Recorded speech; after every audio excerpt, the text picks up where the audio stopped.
A total Psyop. Bob Tuskin here with Federal Jack Popeye, along with Shepard Ambellis from the Intel Hub, and now joined with none other than James Evan Pilato, Media Monarchy. We're watching the footage live outside of the White House of people shooting off fireworks, and of course we see right through this staged propaganda campaign. James Fetzer reports on his Facebook that this is one of the most blatant acts of BS in our nation's history.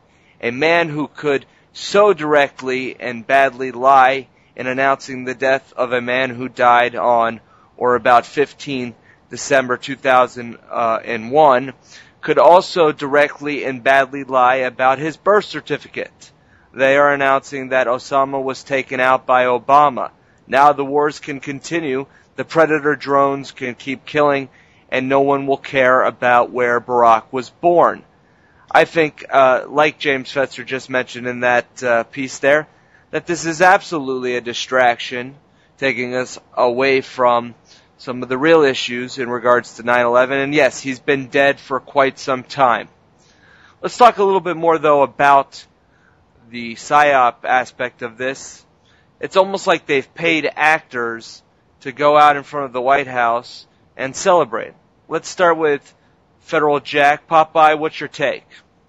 Well, I mean, it's a complete psyop. You know, during, like I said to you, ever before you've ever seen any news footage ever, anything outside the White House, any protests, anti-war protests, 9/11 truth protests, whatever the case may be, they get within like 5 feet of the White House fence. They get beaten, tased, arrested. If they handcuff themselves to the fence, they get beaten, tased, arrested. Yeah. There's people lighting off fireworks.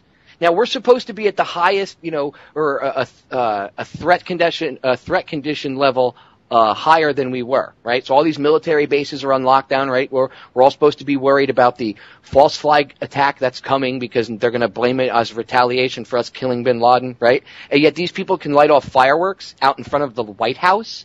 It's crazy stuff. Yeah, and we are getting reports, folks, confirmed in Hawaii that the threat levels have been rose to high levels in military bases on lockdown, and so much more.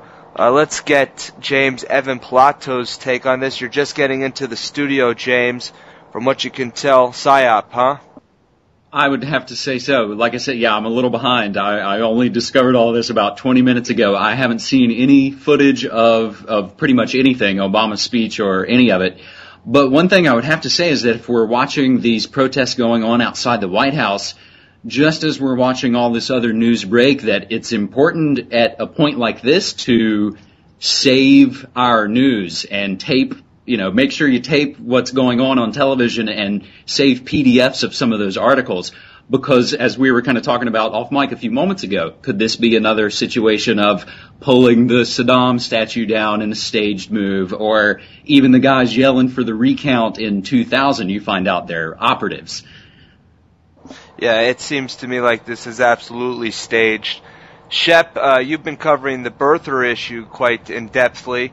Is this a distraction from that? Well, it very well could be. One thing I've been checking into, I'm going to do a little bit deeper research on this, but the short form birth certificate that he released before, of course, saying that was the real birth certificate in the story, and then came out with the real birth certificate, which happens to be a fake birth certificate now. Health in Hawaii, it was changed as a law last year that the short form birth certificate would be the only recognizable form and the only form that would be dispersed from the state of Hawaii when a birth certificate is requested. So it's kind of funny now that there's court cases going on behind the scenes. Obama spent a lot of money on this issue, and now all of a sudden he releases the long form and then retracts the short form when the short form is the only one recognizable. It makes me wonder if it's some kind of dodge move for some kind of pinning court case. I personally think that both of these stories are a distraction, and we need to put an end to our Federal Reserve false flag terrorist-based Illuminati system. And on the birthday of the Illuminati, May 1st, 2011, Osama bin Laden reported being dead once again. Bob Tuskin, BobTuskin.com, Federal Jack, FederalJack.com, along with Shepard Ambellis, the director of the Intel Hub, and our good friend James Evan Pilato with MediaMonarchy.com.